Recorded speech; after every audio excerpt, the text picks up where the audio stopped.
आध्यात्मिक जीवन को ग्रहण कले पार्थिव संपर्क आवेग चिंता नहीं भगवान को सह अविच्छिन्न संपर्क रखिबा पई मन सर्वसर्वना संपूर्ण आलोक रे उद्भासित हवा पई आ किछि मुहूर्त ही अपेक्षा करबा पड़ी तेबे जाई ए अंधकार पृथ्वी आलोकित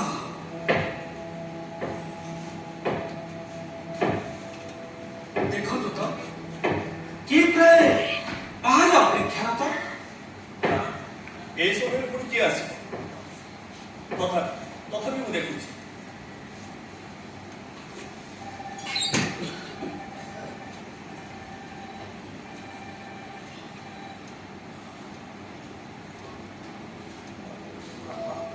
ସେ ଜଣେ ଏଠି କେମିତି ଆସିଲେ? ସେ ବୋଧେ ଆଶ୍ରୟ ପ୍ରାର୍ଥୀ। ନିଶ୍ଚୟ।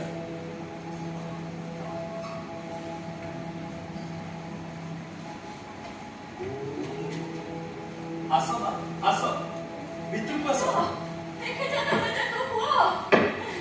ଏ ପୁଅ, ତମେ ଦେଖିଛ ମୋ ପୁଅ ଏଠିକି ଆସିନି? ଏଇଠି ତ ଥିଲା, କୁଆଡ଼େ କୋଉଠିକି ଦୌଡ଼ିଗଲା? ଆସ ମା, ଆସ ଏଇଠି ବସ। କଣ ହେଇଛି ତ? କଣ ହବରେ ପୁଅ? ମୋର ସବୁ ସରିଯାଇଛି, ସବୁ ସରିଯାଇଛି ମୋର। ଜାଣିଛ କି ବାପା, ତାଳ ଗଛ ଉଚ୍ଚରୁ ପାଣି ମାଡ଼ି ଆସିଲା।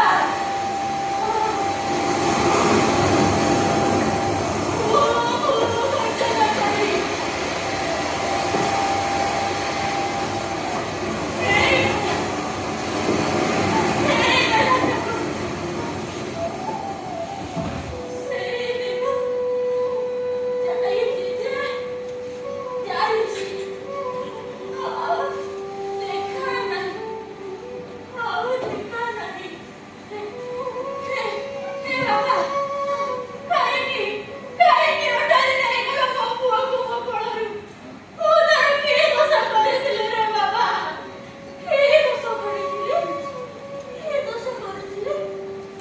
ମା, ତାହେଲେ ପୁଅକୁ ଖୋଜୁଛ?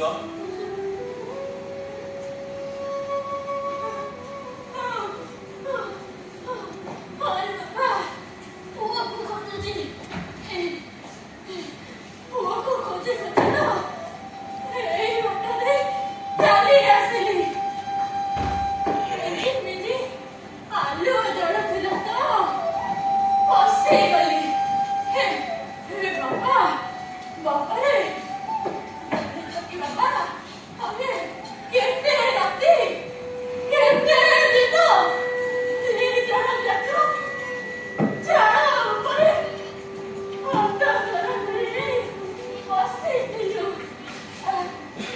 ତାପରେ କଣ ହେଲା?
ତୁମ ସହିତ ଅନ୍ୟମାନେ ବି ତ ଥିବେ ନା?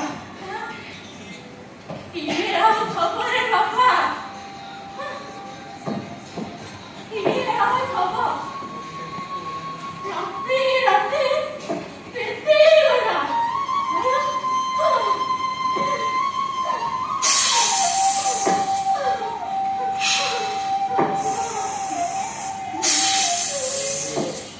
ମୁଁ ଦେଖୁଛି ଚାରିକଡ଼ ଖାଲି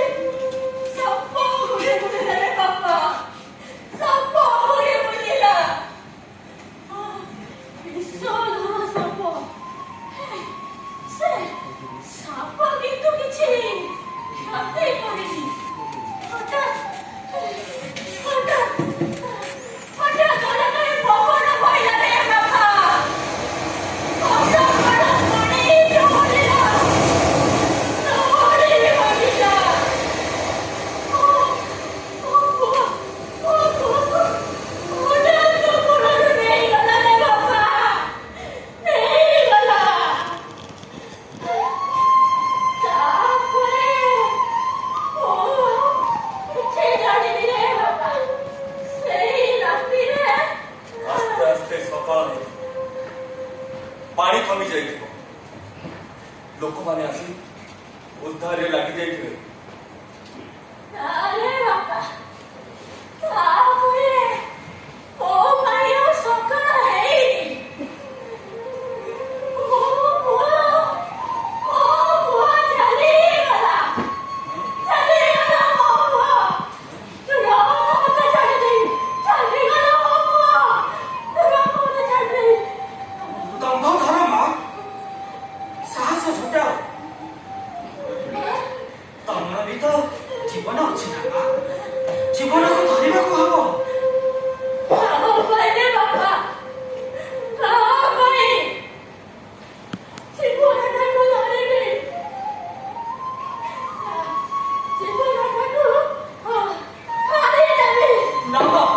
ମା,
ତା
ମୋ କଥା ମାନ ଏଠି ତ ମୁଁ ଚାଲିବି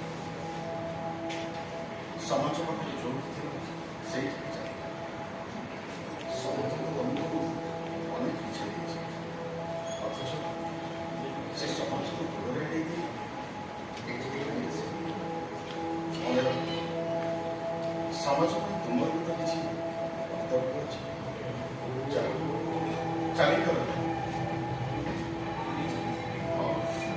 ସମାଜ କୋଉ ସମାଜ ସମାଜ ଧୂତ ସଠ ଅଧର୍ମୀ ଆଉ ଆତତାୟୀମାନଙ୍କର ସମାଜ ଧର୍ଷଣ ହତ୍ୟା ଲୁଣ୍ଠନ ନାମରେ ଧର୍ମ ନାମରେ ବ୍ୟଭିଚାର ସେଠି ନାରୀ ପ୍ରତି ସମ୍ମାନ ନାହିଁ ସେଠି କେବଳ କଂସର ରାଜତ୍ୱ କଂସର ଆତ୍ମା ବୁଲୁଛି ଚାରିଆଡ଼େ ସରଳ ନିଷ୍ପାପ ଜୀବନ କିନ୍ଦିନ କରିବା ପାଇଁ ତାର ରକ୍ତ ରଞ୍ଜିତ ତରବାରୀ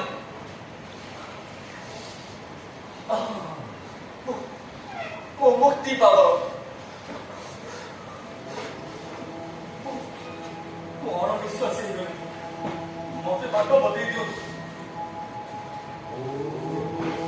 ଏଠି ତ ସମାଜ ଠାରୁ ଆହୁରି ଅନେକ ପ୍ରକାର ନୀତି ନିୟମର ଚନ୍ଦ୍ର ବନ୍ଧନୀରେ ତମେ ବାନ୍ଧି ହେଇଯିବ ତମ ଗୋଡ଼ ଛନ୍ଦି ହେଇଯିବ ନା ଆଗକୁ ଯାଇପାରିବ ନା ପଛକୁ ଫେରିପାରିବ କେବଳ ଅନୁଶୋଚନା ଭିତରେ ତମ ଜୀବନ କଟିପାରିବ କଣ ପାଇବ ତମେ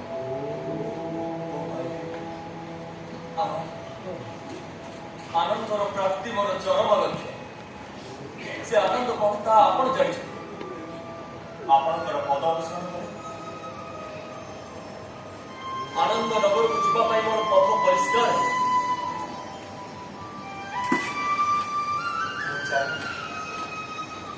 ନୂଆ ସମାଜ କେବଳ ଆନନ୍ଦ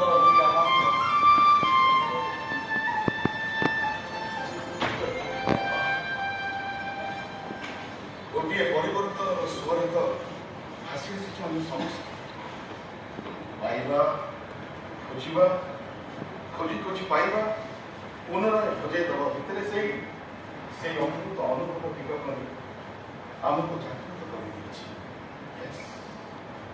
Arise, awake, and step not till the goal is achieved. ନିରାକରଙ୍କ ପରମଙ୍କ ବାଣୀ ମୋତେ ଅଧିକ ଆକୃଷ୍ଟ କରିଛି ଗୋଟିଏ ନିର୍ଦ୍ଦିଷ୍ଟ ଲକ୍ଷ୍ୟ ଭିତରେ ପହଞ୍ଚିବା ଆମ ନିହିତର ଲକ୍ଷ୍ୟ ନା ହଁ ହଠାତ୍ ଭେଟ ହୋଇଗଲେ ଗୋଟେ ଆଶ୍ଚର୍ଯ୍ୟକର ରୋମାଞ୍ଚକ ମୁହୂର୍ତ୍ତରେ ମୁଁ ତାଙ୍କୁ ବି କହିଦେଇଛି ଏଇଟା ଆମ ପାଇଁ ଏକ ଅଗ୍ନି ପରୀକ୍ଷା ଚାରିଆଡ଼େ ଖାଲି ବିପଦ ଆଉ ସେଇ ବିପଦକୁ ସାହସର ସହିତ ସମ୍ମୁଖୀନ କରିପାରିଲେ ଯାଇ ସବୁଦିଗ ଆଲୋକିତ ହେବ ଆଉ ଆମେ ଖୋଜୁଥିବା ସେଇ ଜିନିଷଟି ସହଜରେ ପାଇପାରିବା ବୁଝିପାରିଲେ ଦେଖ ବହୁତ ଟିକେ ଆସିଲେ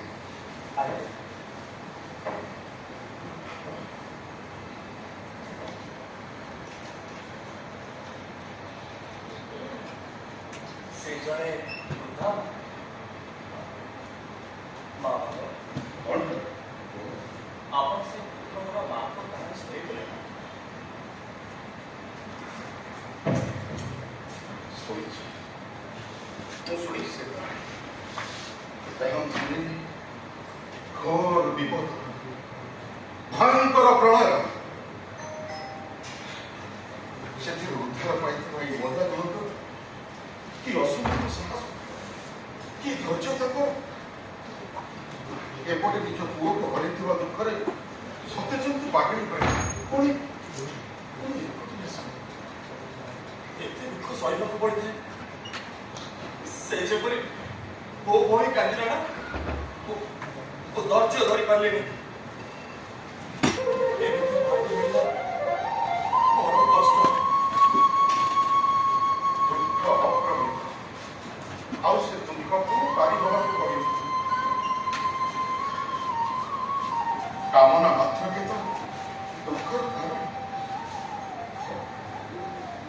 ଏବେ ତମେ ଯାଅ ବିଶ୍ରାମ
आध्यात्मिक चेतनाशील अरे वाह तुम कथा बड़ अभिनव आ चित्ताकर्षक मध्य ए दिगरे केते ज्ञान किंतु अन्य दिगरे तुमे तुम देह को सतरे असहाय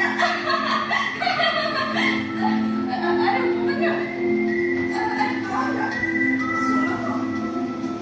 कथा के मनुष्य बेले बेले डाक पाए कथा तो चाहिए कष्ट ए असार संसार लोक मैंने ठीक से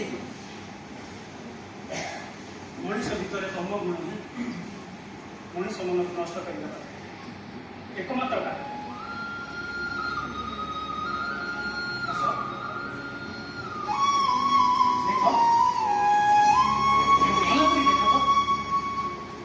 घटना चक्र घटुवा किसी घटना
ତମେ କଣ ଏକା ଆସିଛ ନା ସାଥିରେ ଆଉ କିଏ ଛାଡ଼ି ଦେଇଗଲା? କିଏ ଆଉ ଛାଡ଼ିବନି ବାପା, କିଏ ଜାଣେ ନିକାଞ୍ଚନ ଜାଗାକୁ ଏକା ଆସିଛି ବାପା। ଦେଖେ ହେଲେ ଏ ଜାଗା ନିରାପଦ ନୁହେଁ। ଜାଣେ ବାପା, ଜାଣେ। ତଥାପି ଏପରି ସାହସ କର କାହିଁକି? ତୁ କାହା ବୁଝିବୁ? ମାର ଦୁଃଖ, ମାର ବେଦନା, ମା ଯେ ହେଇନି ସେ କାହା ବୁଝିବ? ପୁଅକୁ ଛାଡ଼ି ଆସିବାର ଦୁଃଖ ଯନ୍ତ୍ରଣାକୁ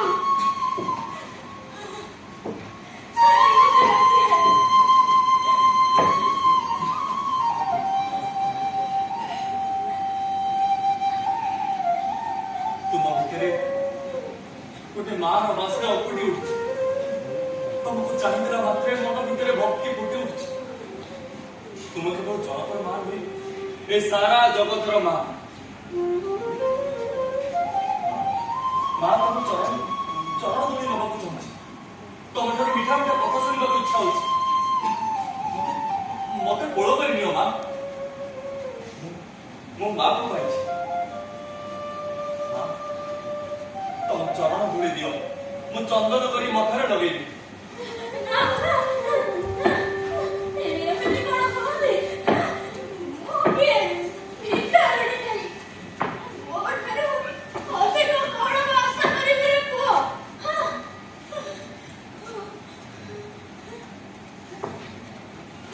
এই ভিতরে রহি ମୁଁ ତୁମର ସବୁ କଥା ଶୁଣୁଥିଲି। ଏ ଅବସ୍ଥାରେ ତୁମେ ଠିକ ଜାଗାରେ ଆସି ପହଞ୍ଚି ଯାଇଛ। ଏଠୁ ଛାଡ଼ି କୁଆଡ଼େ ଯିବନି ତୁମା। ଆରେ ବାପା, ତୁମେ ମାନେ ହେଉଛ ମୋର ଅତି ଆଦରର ପୁଅ। ତମମାନଙ୍କୁ ଛାଡ଼ି ମୁଁ କଣ କୁଆଡ଼େ ଯାଇପାରିବି? ଦେଖିଲ ତ ବିସ୍ମୟ, ମା କେତେ ଉଦାର, କେତେ ଦୟାଶୀଳ। ମା ଯେତେବେଳେ ତାଙ୍କର ଗଣତକାରୀ ଖୋଲି ଦେଇଛନ୍ତି, ଆମେମାନେ ସୁରକ୍ଷିତ। ମୁଁ କାହିଁକି ସବୁଦିନ ଛାଡ଼ିକି ଏଇଠି ଆସୁଛି? ଯୋଉ ସମାଜ ଦିନେ ଆମକୁ ଏକାଠି କରି ରଖିଥିଲା, ଆଜି କେମିତି ହୁ ହୁ ହେଇ ଜଳୁଛି। ଦେଖିପାରୁଛ ତାର ଧୂମ କୁଣ୍ଡଳୀ କେମିତି ଦୂର ଦିଗ୍ବଳୟ ଟପି ଉପରକୁ ଉପର ଚାଲିଛି। ଏ ଅରଳ ସମାଜରେ ଆଉ ମା ହେଇକି ନାହାନ୍ତି। ନା ବାବା, ଏମିତି କଥା ତୁଣ୍ଡରେ ଧରନ୍ତିନି। ମାଆକୁ କଣ ଏମିତି କଥା କୁହନ୍ତି? ସେ ପରା ଜଗତର ଜନନୀ। ମାକୁ ଅସମ୍ମାନ କରୁନି। ଯୋଉ ମା ମନରେ ତା ପୁଅ ପ୍ରତି ଆପଣ ଭଳି ଭଲ ପାଇ ସ୍ନେହ ଆଦର ନାହିଁ, ତାକୁ କଣ ମାରେ ପଢାଯିବ? ବାବାରେ, ମୁଁ କିଛି ବୁଝିପାରୁନି। ତୁ ଏତେ ବିଚଳିତ, ଅସ୍ଥିର କଣ ପାଇଁ? ସମାଜର ଭୁଲ ରହିଲା କୋଉଠି? ମାର ଭୁଲ ରହିଲା କୋଉଠି? ମାର ଭୁଲ ରହିଲା କୋଉଠି? ସେହି ପ୍ରଶ୍ନ ମୁଁ ମଧ୍ୟ ପଚାରୁଛି ବିସ୍ମୟ। ତମେ ଏବେ କକ୍ଷଯୁକ୍ତ ଏକ ଉଲ୍କା କର। ତୁମେ ତୁମର ବିବେଚନା ଶକ୍ତି ହରାଇ ବସିଛ। ତେଣୁ ଏସବୁ କଥା ଗୁଡାକ ଗପି ଯାଉଛ, ଯାହା ସତ୍ୟ ନ୍ୟାୟ ଠାରୁ ଖୁବ୍ ଦୂରରେ। କହିପାର ଇଏ ହଉଛି ପାଗଳର ପ୍ରଳାପ। ସତ କହୁଛି, ମୋ ମନ ଭିତରେ ଏକ ଅଗ୍ନି ଉଦ୍ଦୀପନ ସୃଷ୍ଟି ହଉଛି। ଧର ଧର, ଚିତ୍ତ ଶୁଦ୍ଧ କର, ମନକୁ ଶାନ୍ତ କର। ଦେଖିବ ସବୁ କିଛି ଆପେ ଆପେ ଠିକ ହେଇଯିବ। ଠିକ ହେଇଯିବ? ମୁଁ କାହାକୁ ମୋ ସହ ପରିଚୟ ଦେବି? ଯୋଉ ସମାଜ ମତେ ଏତେ ଘୃଣା କଲା, ଏତେ ତାତ୍ସଲ୍ୟ କଲା, ଶେଷରେ ମତେ ଗୋଡ଼ରେ ଆଡ଼େଇ ଦେଲା। ସତ କହୁଛି, ଥରେ ଯଦି ସେ ବାପା ମା ମତେ ଭେଟ ହୁଅନ୍ତି ନା, ମୁଁ ପଚାରନ୍ତି କଣ ଟିକିଏ ତମର ସମ୍ଭୋଗ ଖୁସି ପାଇଁ ଏ ମଣିଷଟି କି ପାପ କରିଥିଲା? କଣ ପାଇଁ Sorry, Mahima. Sorry.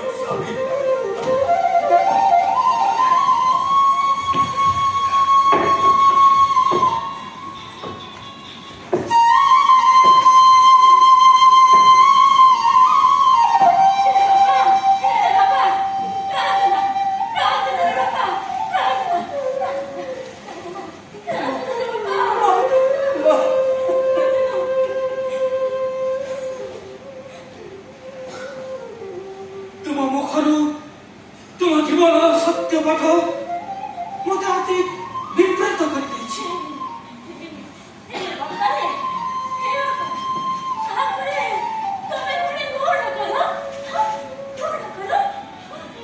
କଣ ଆଉ କହିବି ମା? କେତେ କାଳ ଅନ୍ୟ ପିଠିରେ ବୋଝ ହୋଇ ରହିଲି।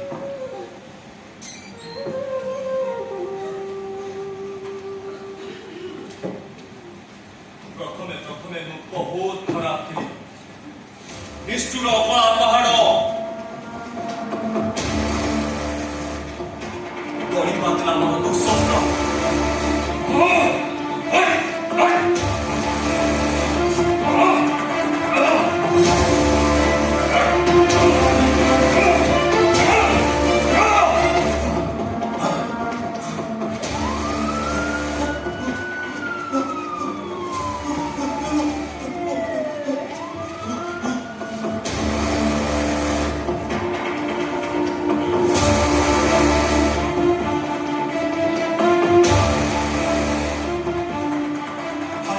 ମୋର ପିଲା ଖେଳ।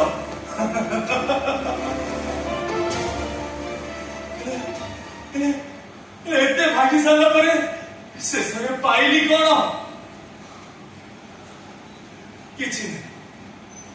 କିଛି ନାହିଁ।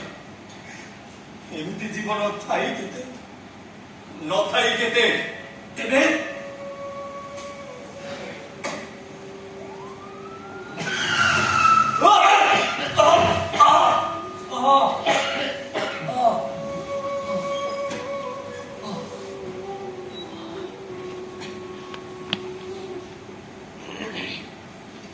ଗୋଟିଏ ରାସ୍ତା ଧୋକଟାରେ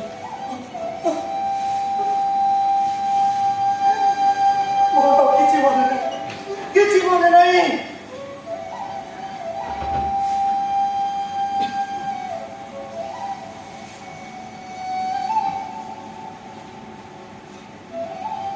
ସାଧୁ ପ୍ରବୀଣାନନ୍ଦଜୀଙ୍କ ପାଖରେ ମୁଁ ଚିର ଋଣୀ। ତାଙ୍କ ଅନୁକମ୍ପ ନ ପାଇଥିଲେ ସୁଅ ମୁହଁର ପତ୍ର ପରି ଭାସି ଯାଇଥାନ୍ତି। ଏ ତ ବଡ଼ ଦୁଃଖଦ ଘଟଣା ତୁମ ଜୀବନ। ତଥାପି ତୁମର ସାହସ ଓ ଧୈର୍ଯ୍ୟକୁ ମୁଁ ପ୍ରଶଂସା ନ କରି ରହିପାରେ। ଧନ୍ୟ କହିବ ତୁମର ସାହସ।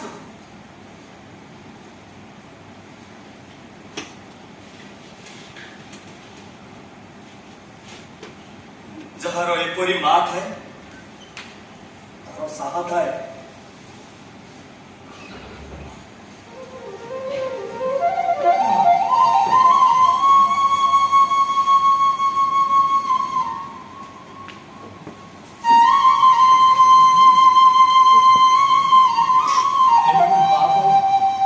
ମୁଁ ବହୁତ ଆନନ୍ଦିତ।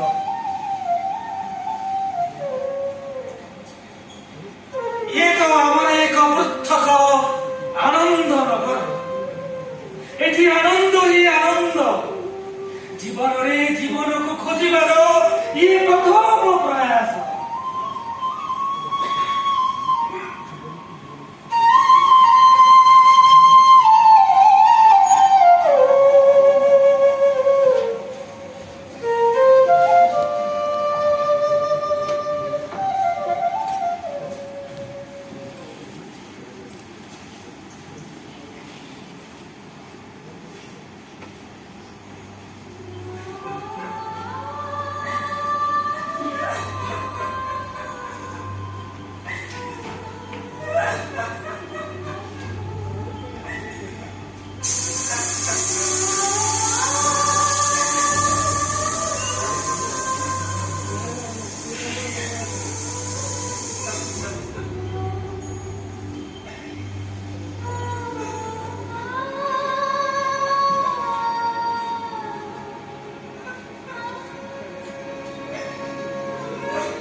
ଅକନାଗରେ ମନସ୍ତରେ ଏମିତି ଏଠି ଏକୁଟିଆ କାହିଁ ନାରଦ ମୁଁ ତ ପୁରା ଠିକ ଅଛି। ଏଇ ଟିକେ ଆଗରୁ ଆପଣ ଏଇଠି ବସି କାନ୍ଦୁଥିଲେ, ହଠାତ୍ ମତେ ଦେଖି ଚୁପ୍ ହେଇଗଲେ। କହୁଛନ୍ତି କଣ ଠିକ ଅଛି? ନା ନା, ଆପଣ କିଛି ଗୋଟେ ଲୁଚଉଛନ୍ତି। ଦୀପ ଉପଦୀପ ପ୍ରବାଳ ରାଜକୁମାରୀ କଳା ଘର ଫରୁଆ ତରୁଆ ଭିତରେ ବୁଢୀ ଅସୁଣୀର ପାଚିଲା କେଶ ପାଇଗଲେ ସବୁ ଶେଷ। ତାକୁ ଛିଡାଇ ଦେଲେ ବୁଢୀର ଶୁଣୁଣି ମଲା। ଏକ କିମ୍ଭୂତ କିମ୍ବା କାହାର ପରି କାହାଣୀ ଥରେ ସେଇ ପରି କାହାଣୀର ଗୁମର ପିଟିଗଲେ ନା ସବୁ ଅବଧାରିତ ସତ୍ୟ ପଦାକୁ ଆସିଯିବ। ମୁଁ ତମ ଜୀବନର ଏକାନ୍ତ ସତ୍ୟ ପ୍ରକାଶ କରିବାକୁ ଚାହେଁ, ସମସ୍ତଙ୍କୁ ଜଣାଇବାକୁ ଚାହେଁ। ଏ ମଣିଷ କେତେ ନୀଚ, କେତେ ହୀନ। ଅମୃତ ସନ୍ତାନ କହି ଆମେ ଯେତେ ଡେଙ୍ଗର ପିଟିଲେ ବି ମଣିଷର ମନ ନୀଚ ହୀନ ଆଚରଣ ଯେବେ ସମଗ୍ର ସମାଜକୁ ଜାଳି ପୋଡ଼ି ଛାରଖାର କରିଦବ। ଏମିତିକା ମଣିଷ ହଠାତ୍ ବଦଳି ଯାଏ କେମିତି? ତାହେଲେ ଆପଣ ତ ଅନେକ କଥା ଜାଣିଛନ୍ତି। ଆରେ ବିପ୍ଳବ, ତମେ ଏଠି ଏଇ ଜାଗାରେ ଏମିତି ଏକା ଏକା ହଠାତ୍ ମନ କାହିଁକି ଏଆଡ଼କୁ ଟାଣି ଆଣିଲା? ବାରମ୍ବାର ମନ କହିଲା ଏଇ ବିକାଞ୍ଚନ ଜାଗାଟିକୁ ଥରେ ଦେଖି ଯିବା ପାଇଁ। ଆଉ ଦେଖି ଆସି ପାଦ ଦେବା ମାତ୍ରେ ଏଇ ନାରୀଙ୍କର କରୁଣ ପ୍ରବନ୍ଧ ମତେ ବିଚଳିତ କରିଦେଲା। ଇଏ ବିଚାରୀ ଖୁବ୍ ନିଃସହାୟ, ପଥ ଖୋଜୁଛନ୍ତି। କୁହନ୍ତୁ, ଆପଣଙ୍କ ଦୁଃଖ କଣ ଅଭାବ? କାରଣ ମୁଁ ପ୍ରବୀଣ ନନ୍ଦଜୀଙ୍କର ସନ୍ଧାନରେ ଆସିଛି। ତାଙ୍କ ମିଶନରେ ସାଥି ନେବା ପାଇଁ ସବୁ ପ୍ରତିବନ୍ଧକୁ ଆଡ଼େଇ ଦେଇ ଆସିଛି।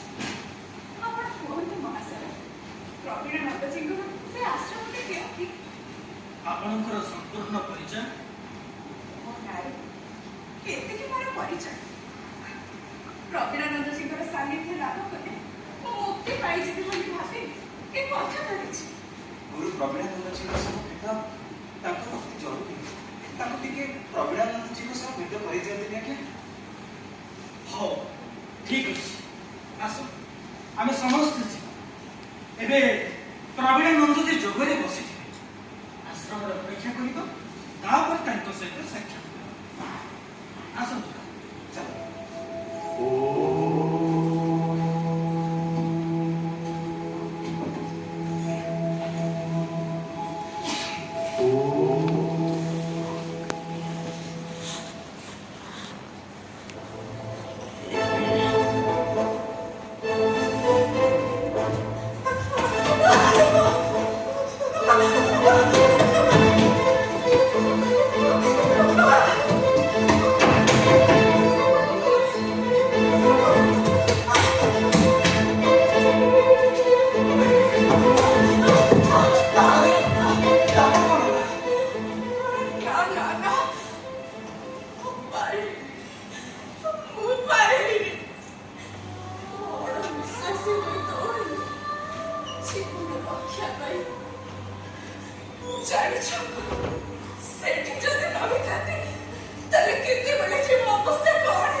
ମଣିଷକୁ ସନ୍ଦେହ ଦୃଷ୍ଟିରେ ଦେଖିବ, ପ୍ରତ୍ୟେକ ମଣିଷ ତା ପାଇଁ ଶତ୍ରୁ ପାଲଟି ଯିବେ, ମନରେ ବିଷ ଚରିଯିବ।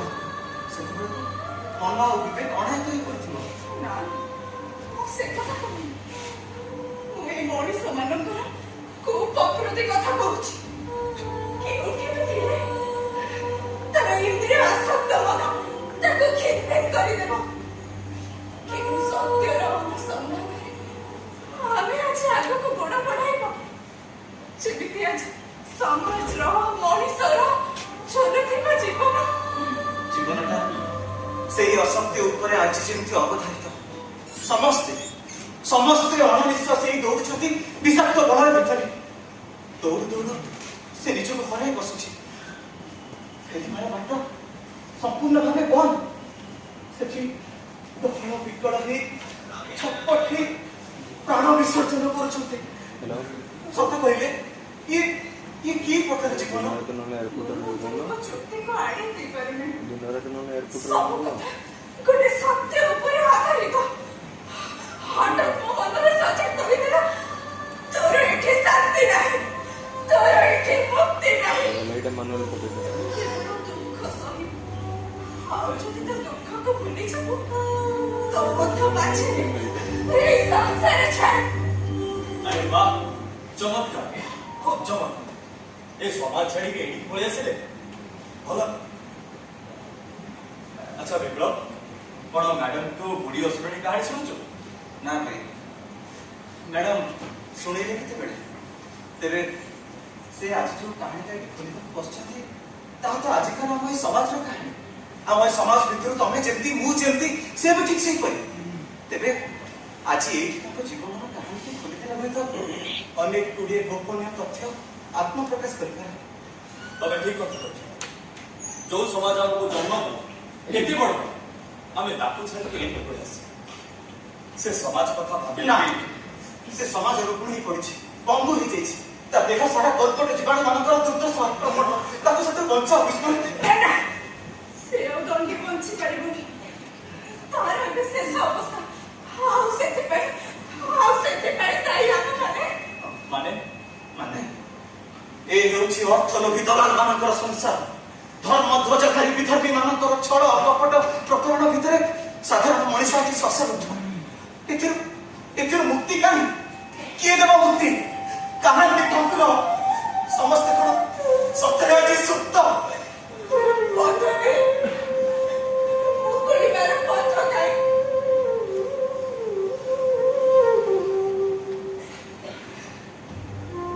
ଏନ୍ତୁଡ଼ି ସାଣରୁ ମଶାଣି ଜୋଇଯାଏ।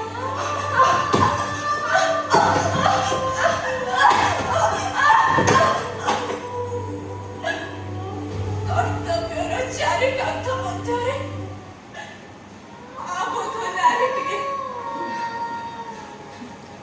ଭାଇ ପାଖରେ ଭଉଣୀର କର୍ତ୍ତବ୍ୟ, ପ୍ରେମିକ ପାଖରେ ପ୍ରେମିକାର କର୍ତ୍ତବ୍ୟ,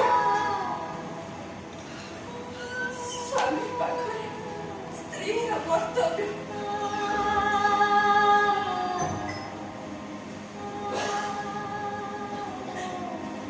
ଶାଶୁ ଶ୍ୱଶୁରଙ୍କ ପାଖରେ ଗୋଟେ ବୋହୂର କର୍ତ୍ତବ୍ୟ।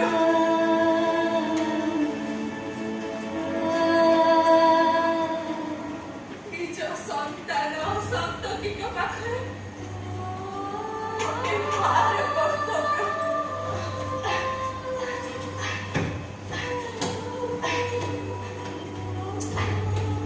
ନିଜ ନାତି ଆଉ ନାତୁଣୀଙ୍କ ପାଖରେ ଗୋଟେ ଆଈ ଆଉ ଜେଜେମାର କର୍ତ୍ତବ୍ୟ।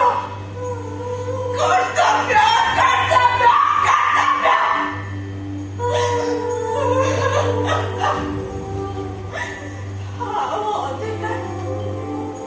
ଆଉ ଅଧିକାର କାହିଁ? ଆଉ ଏ କର୍ତ୍ତବ୍ୟର ଖଣ୍ଡାଧାରରୁ ଟିକିଏ ବ୍ୟତିକ୍ରମ ହେଲେ ଏହି ସମାଜ ତମକୁ କ୍ଷତ ବିକ୍ଷତ କରିଦବ। ଆରେ ଗୋଟିଏ ପୁରୁଷର ଅଧମର ନାରୀଟିଏ, ଏହି ସମାଜ କଣ ତାକୁ ସେଇ ସମ୍ମାନ ଦିଏ? କୁହନ୍ତୁ, ଆରେ କୁହନ୍ତୁ, ଏହି ସମାଜ କଣ ତାକୁ ସେଇ ସମ୍ମାନ ଦିଏ? କେତେ ଦିନ ଗୋଟେ ଖେଳନାର କଣ୍ଢେଇ ଏହି କର୍ତ୍ତବ୍ୟର ଚାରି କାନ୍ଥ ମଧ୍ୟରେ ନିଜକୁ ଆବଦ୍ଧ ରଖେ। ନା, ଆଉ ନୁହେଁ, ଆଉ ନୁହେଁ, ଆଉ ମୋଟେ ନୁହେଁ, ଆଉ କେବେ ନୁହେଁ, ଆଉ କେବେ ନୁହେଁ।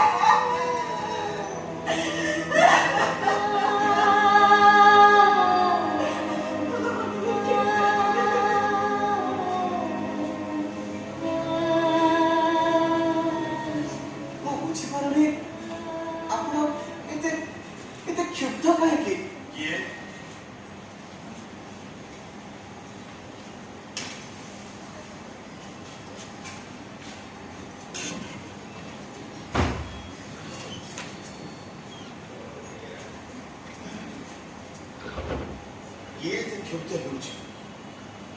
ଆସ ନିରାକାର।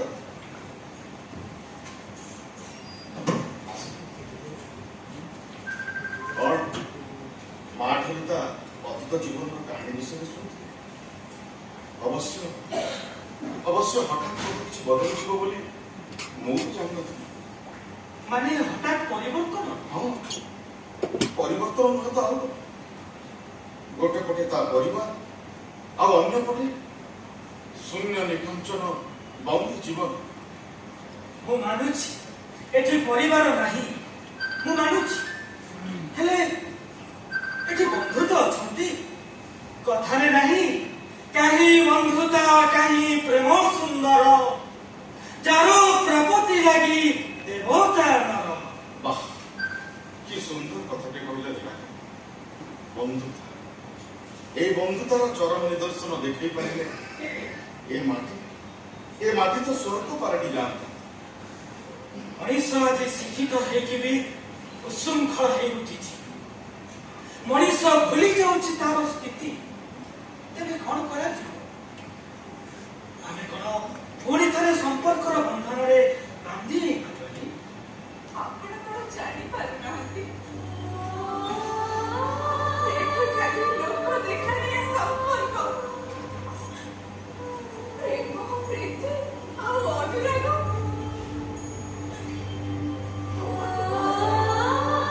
ଅବଶିଷ୍ଟ ଜୀବନକୁ କିଏ ଫେରାଇ ଆଣିବ? ନାଇଁ, ଅତୀତ ଆଉ ଫେରେ ନା।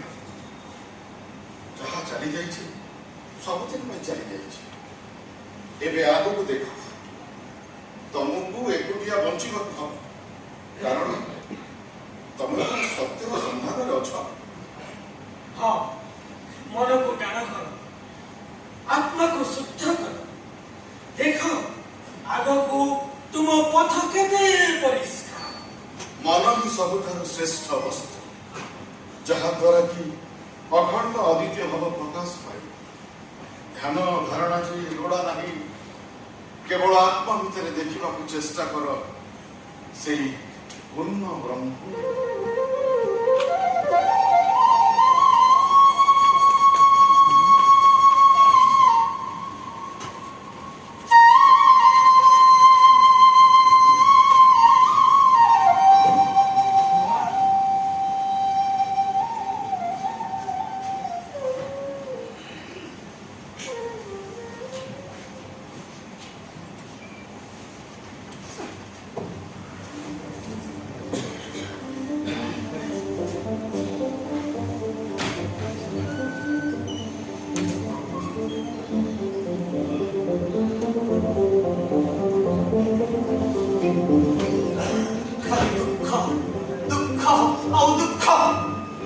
ସବୁଠି ଖାଲି ଦୁଃଖ।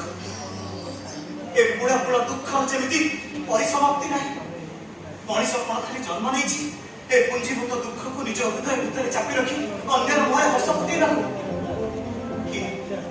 କିଏ ବା ବୁଝିବ ଅନ୍ତର ବେଦନାକୁ? ମନ ଭିତରେ ଚାପି ହେଇଯାଇ ରହିଥିବା ଅମାପ ଦୁଃଖ ସତେ ଯେମିତି ଲହଡ଼ା ଭାଙ୍ଗୁଛି ହୃଦୟର ମଧ୍ୟରେ। ଦୁଃଖ ନଥିଲେ ମଣିଷ ଜୀବନରେ ପୂର୍ଣ୍ଣତା ନାହିଁ। ସୁଖ ଦୁଃଖ ଦୁଇଟି ଯାକ ମଣିଷକୁ ନିୟନ୍ତ୍ରିତ କରେ। ସୁଖ ଆସେ ଆଉ ଚାଲିଯାଏ କିଛି ସମୟ, ହେଲେ ଦୁଃଖ ଥାଏ ସାରା ଜୀବନ ସାଥୀ ହେଇ। ତମେ ତ ଦୁଃଖ ଭିତରେ ବଞ୍ଚିଛ, ଦୁଃଖ ବିଷୟରେ ଜାଣିଛ, ତେବେ ଦୁଃଖରେ ମଣିଷ ଭାଙ୍ଗି ପଡେ ନା ଦୁଃଖ ଭିତରେ କେମିତି ଛଟପଟ ହୁଏ ତାହା ତ ତମେ ଅଙ୍ଗେ ଅଙ୍ଗେ ନେଇଛ। ତମ କଥାକୁ ମୁଁ ଏଡେଇ ଦେଇପାରିବି। ମୁଁ ବି ତ ଦୁଃଖ ଭିତରେ ସରୁଛି। ବେଳେ ବେଳେ ନିଜକୁ ପ୍ରଶ୍ନ ପଚାରୁଛି, ମୁଁ କଣ ଏ ଦୁଃଖ ଆଉ ଯନ୍ତ୍ରଣା ପାଇଁ ଜନ୍ମ ନେଇଛି? ନାରୀଙ୍କ ଜୀବନର ଏକ ଅସହାୟତାର କରୁଣ କାହାଣୀ ତ ତମେ ଶୁଣେ, ସେଥିରେ କଣ ଦୁଃଖ ନାହିଁ, ଯନ୍ତ୍ରଣା ନାହିଁ? ସେ ଜୀବନରେ କଣ ବା ସୁଖ ଅଛି? କଣ ବା ସେ ପାଇବେ ସମାଜରୁ, ସଂସାରରୁ, ପରିବାରରୁ? ସୁଖକୁ ହାତ ମୁଠାରେ ରଖିବା ପାଇଁ ସମସ୍ତେ ବାବା, ହେଲେ ସେ ସୁଖ କଣ ଚିରଦିନ ରୁହେ?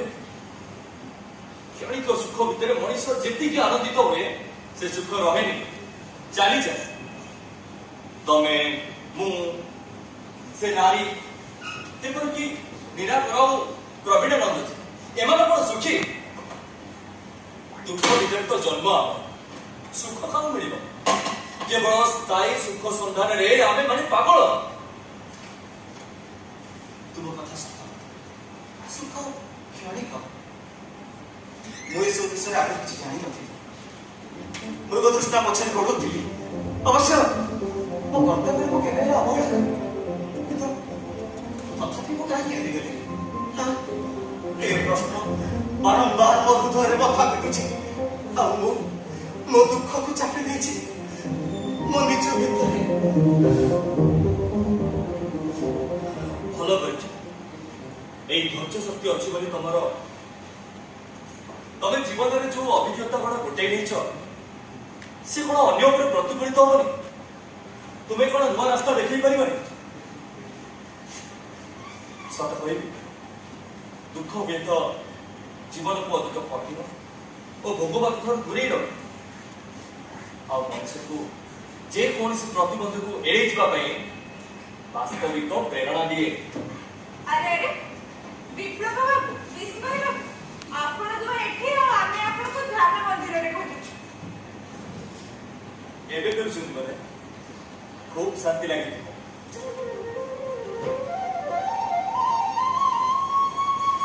ଧ୍ୟାନ ମନ୍ଦିରରେ ଥରେ ପ୍ରବେଶ କରିବାରେ ମଣିଷ ତାର ଦୁଃଖ ଦର୍ଦ ସବୁ ଭୁଲି ହଜିଯିବ ଶୂନ୍ୟତାରେ। ଅବଶିଷ୍ଟ ଜୀବନଟା ତ ଏମିତି ବିତିଯିବ, ଦୁଃଖ ଦୁଃଖ ବାଟରେ ଚାଲିଯିବ, ଅଯଥା ଆମେ ସେ ଦୁଃଖକୁ ନେଇ ମାନସିକ ସନ୍ତୁଳନରେ ଭାରସାମ୍ୟ ହରାଇ ବସିବା। ଏଥିରେ କିଛି ଫଳ ମିଳିବନି। ଫଳ ପଛେ ନ ମିଳୁ, ଆପଣଙ୍କ ପରି ଅନେକ ନିର୍ଯାତିତା ମାନଙ୍କର ଦୁଃଖ କରୁଣ ଯନ୍ତ୍ରଣାର କାହାଣୀ ପଢିବାକୁ ତ ଚେଷ୍ଟା କରିଛି। ଗୋଟେ କଥା କହିବି, ବୁଦ୍ଧତ୍ୱ ପ୍ରାପ୍ତି ପରେ ତପସ୍ୱୀ ବୁଦ୍ଧଙ୍କର ବାଣୀ, କାମନାର ବିନାଶରେ ଦୁଃଖର ବିନାଶ। କିନ୍ତୁ ମୋର ତ କିଛି କାମନା ନଥିଲା, ଥିଲା ସଂଗ୍ରାମ। ଆଚ୍ଛା, କେମିତି? ଶୁଣିବେ ମୋ ସଂଗ୍ରାମର କଥା?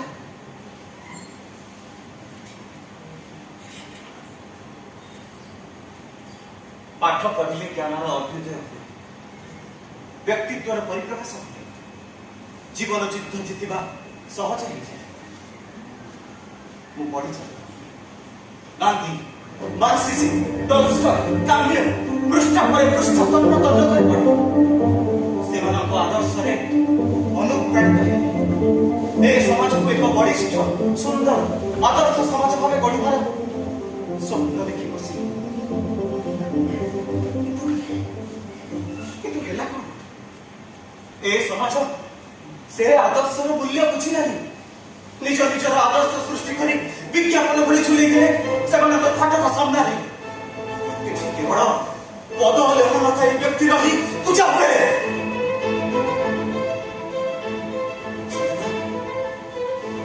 ସେଦିନ ମୁଁ ମେଡିସିନ ନେଇ ହଠାତ୍ ପହଞ୍ଚିଗଲି ହସ୍ପିଟାଲ।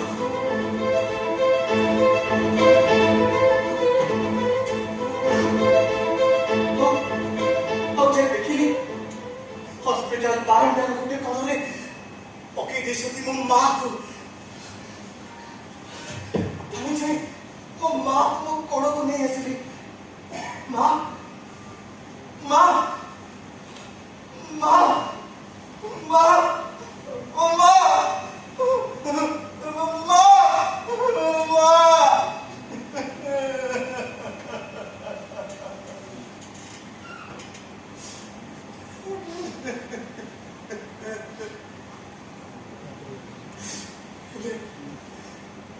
ମୋ ମା ନଥିଲା। କ୍ୟାନ୍ସର ସହ ସଂଘର୍ଷ କରି କରି ମତେ ଚାହିଁ ଚାହିଁ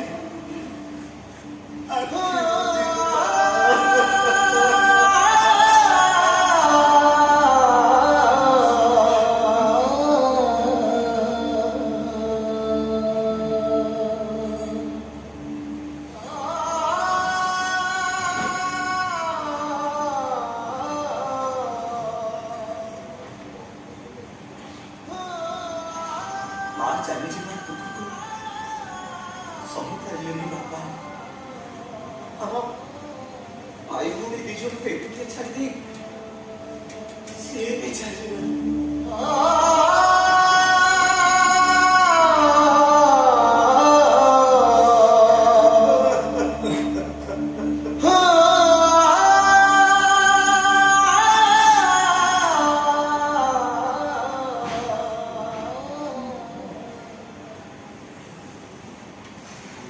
ମୁଁ ଆଉ ମୋ ଭଉଣୀ ମୋର ଗାଁରେ ଟ୍ୟୁସନ୍ କରି ଦି ପଇସା ରୋଜଗାର କରି କଷ୍ଟ କଷ୍ଟ ଚଳିଛି। ଆଉ ମୁଁ ଏ ସମାଜର ବଡ଼ ଖଣ୍ଡା ମାନଙ୍କ ବିରୁଦ୍ଧରେ ଅହରହ ସଂଗ୍ରାମ କରୁଛି।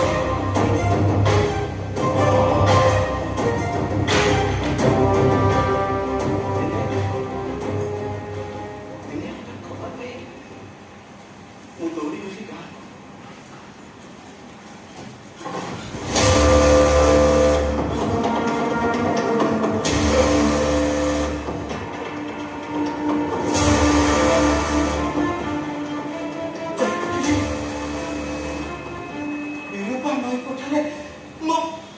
ମୋ ଭଉଣୀର କ୍ଷତ ବିକ୍ଷତ ରକ୍ତାକ୍ତ ମୃତଦେହ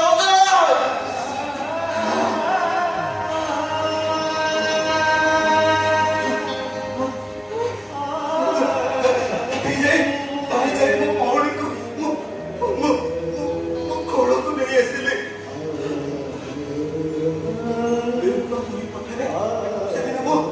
ସେଦିନ ମୁଁ ବୁକୁ ଭଣ୍ଡା ଚିତ୍କାର କରି କାନ୍ଦି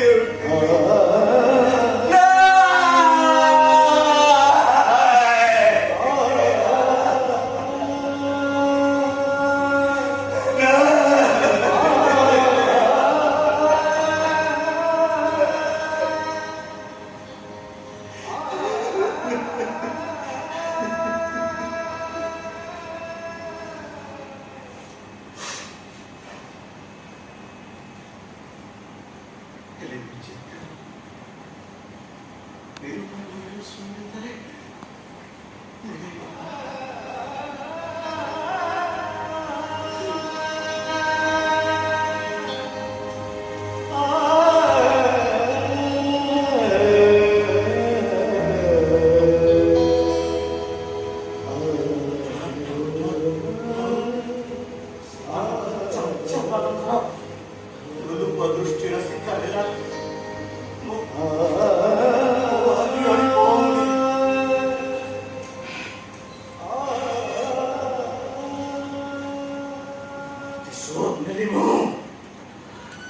ପ୍ରତିଶୋଧ ନେଲି।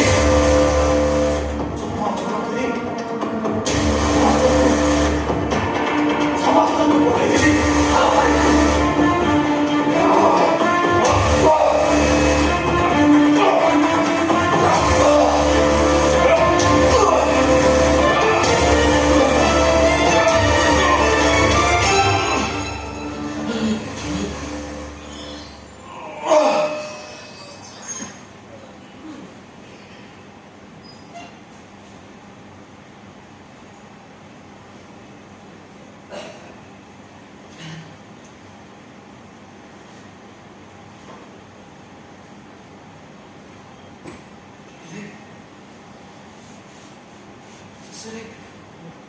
ମୁଁ ପାଇଲି କ'ଣ ପାଇଲି? ଖାଲି ହତାଶା ଆଉ ନିରାଶା। ଖାଲି ହତାଶା ଆଉ ନିରାଶା। ଖାଲି ହତାଶା ଆଉ ନିରାଶା। ଖାଲି ହତାଶା।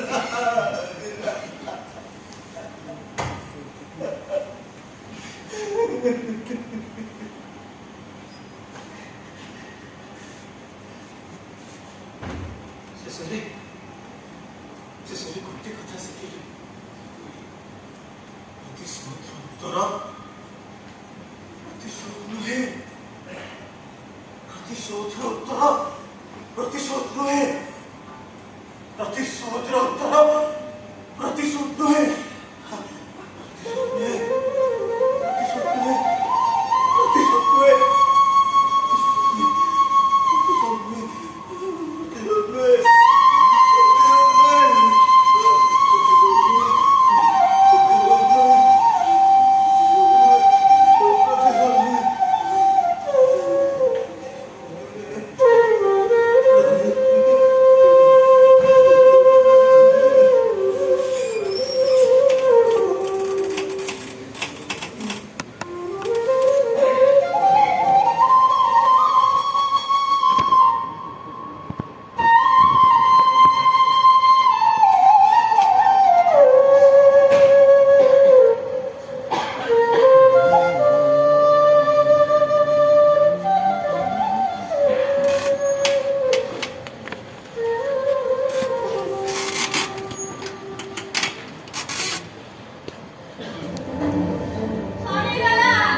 କହୁଛ କଣ ହେଲା କିଛି ଅଘଟଣ ଘଟିଲା କି ଜାଣିନି ପ୍ରବୀଣ ନନ୍ଦ ଥିଲେ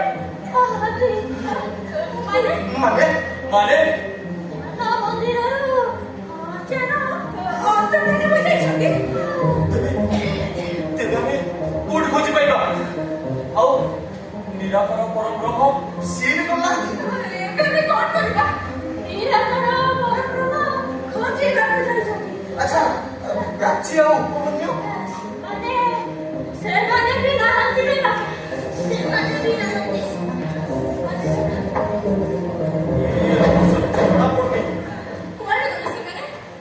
ସେମାନେ କଣ ଏମିତି ଅସରପି ପାଇଗଲେ ଯେ ଏଠୁ ଚାଲିଯିବେ ଯେ ଇଏ ମଣିଷ ମନ 5 ମନ 25 ପ୍ରକୃତି ଏବେ ଏତେ କଥା ପରେ ବି କିଏ ବା ଅଛି କହୁ ମତେ ଆମେ ବା ଜାଣିବା କେବଳ ଚିହ୍ନ ନେବ ଅନ୍ତତଃ ମୋର ବିଶ୍ୱାସ ନିରାକର ପରବ୍ରହ୍ମ ଆମକୁ ଛାଡ଼ି ଯିବେ ଆରେ ଯିବା ପୂର୍ବରୁ କହିକି ଯାଇଥାନ୍ତେ ଆଚ୍ଛା ଆଚ୍ଛା ପ୍ରବୀଣ ନନ୍ଦଜୀ କଣ ସମାଦେଶ କଲେ କି? ନା ନା ଅସମ୍ଭବ ସମାଧିସ୍ଥ ହେବା ପୂର୍ବରୁ ଖୁବ୍ ସାରା ପ୍ରାକ୍ ପ୍ରସ୍ତୁତି ଅଛି କିଛି ନାହିଁ ହଠାତ୍ ସମାଧିସ୍ଥ ଆଉ ପ୍ରାଚୀ ଆଉ ଉପମନ୍ୟୁ ମଧ୍ୟ ତାଙ୍କ ସାଙ୍ଗେ ଫେରା ଆଚ୍ଛା ବିସ୍ମୟ ଗୋଟେ କଥା ମୋର ମନେ ପଡୁଛି ସ୍ୱୟଂ ପ୍ରବୀଣ ନନ୍ଦଜୀ ଆମକୁ ସৎ ମାର୍ଗରେ ଯିବା ପାଇଁ ଏତେ ସାରା ଉପଦେଶ ଦଉଥିଲେ ହେଲେ ଆଜି ଦେଖିଲା ବେଳକୁ ସେ ନିଜେ ଫେରା ମା ମା ନିରାକର ଯଦି ଯାଇଛନ୍ତି ଖୋଜିବାକୁ ତେବେ ସେ ଫେରୁନାହାନ୍ତି କାହିଁକି? ମୁଁ ଜାଣିନି ରେ ବା ଯାହା ଦେଖିଲି ତାହା କହିଲି ତେଣିକି ତମ ବିଚାର ଆରେ ମତେ ଲାଗୁଛି ସେ ବୋଧେ କିଛି ଗୋଟେ ପାଇଗଲେ ଦେଖିବ ସେ ବି ଫେରା ରହିଥିବେ ଆଉ ଆମେ ମାନେ ଏଇଠି ଏକୁଟିଆ ନା ନା ନା ନା ପାଇଲେନି ଖୋଜି ଖୋଜି ତାଙ୍କୁ କୋଉଠି ବି ପାଇଲେନି ଏ ଅଗଣା ଅଗଣି ବନସ୍ଥ ଭିତରେ ତାଙ୍କୁ କୋଉଠି ଖୋଜି ପାଇବେ ନା ମତେ ଲାଗୁଛି ପ୍ରବୀଣ ନନ୍ଦଜୀ ବୋଧେ କୁଆଡେ ପଳାଇଲେ ଏବେ ଆମେ କଣ କରିବା? ଆମକୁ କିଛି ଉପାୟ ଖୋଜିବାକୁ ପଡିବ। ତାଙ୍କ ବିନା ଏ ଅଲଗା ପୃଥିବୀରେ ନିଶ୍ୱାସ ନେବା ଅସମ୍ଭବ। ଚାଲ ଆମେ ପୁଣି ସେଇ ଠାକୁର ମନ୍ଦିରକୁ ଯିବା ପୂଜା କରିବା ପ୍ରାର୍ଥନା କରିବା କିଏ ଜାଣେ କିଏ ଯାଇପାରନ୍ତି କେହି ମିଳିବେନି ସେଠିକି ଯିବା ଆମର ବୃଥା ବିପ୍ଳବ ଧୈର୍ଯ୍ୟ ହରା ହେଲେ ଅବାଟକୁ ଯିବା ଧୈର୍ଯ୍ୟ ଧର ବିପ୍ଳବ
ବସି ଏକୁଟିଆ ଖେଳୁଛନ୍ତି।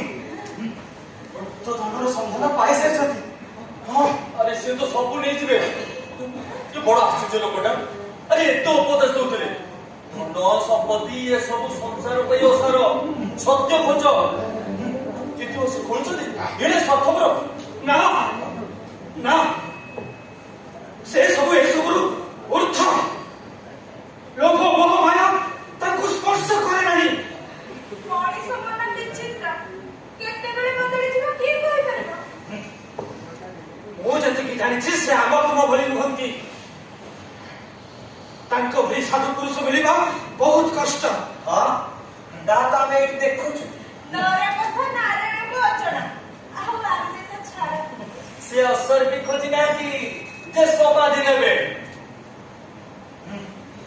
ସାଧୁ ବାବା ତ ଆମ ସହିତ ପରାମର୍ଶ କରିକି ଯାଇଥାନ୍ତେ, କିନ୍ତୁ କିଛି ନାହିଁ।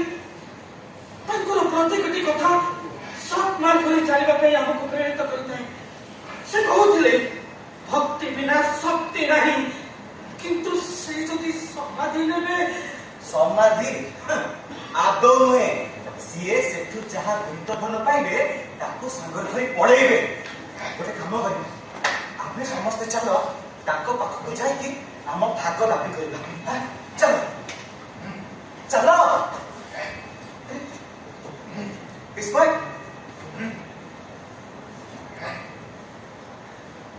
ଠିକ ଅଛି।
ଆମେ ସମସ୍ତେ ବସ୍ତୁ ପଛରେ ପଡ଼ିଯାଇଛେ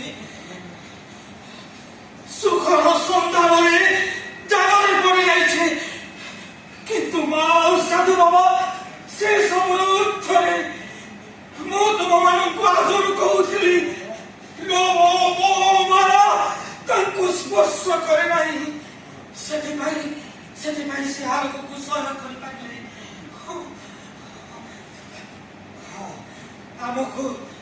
ଆମକୁ ସେହି ପଥର ପଥିକ ହବାକୁ ପଡ଼ିବ କେମିତି ନିରନ୍ତର ସାଧନା କରି ଆମକୁ ତାଙ୍କୁ କାୟା ମନ ବାକ୍ୟରେ ସମର୍ପିତ କରିବାକୁ ପଡ଼ିବ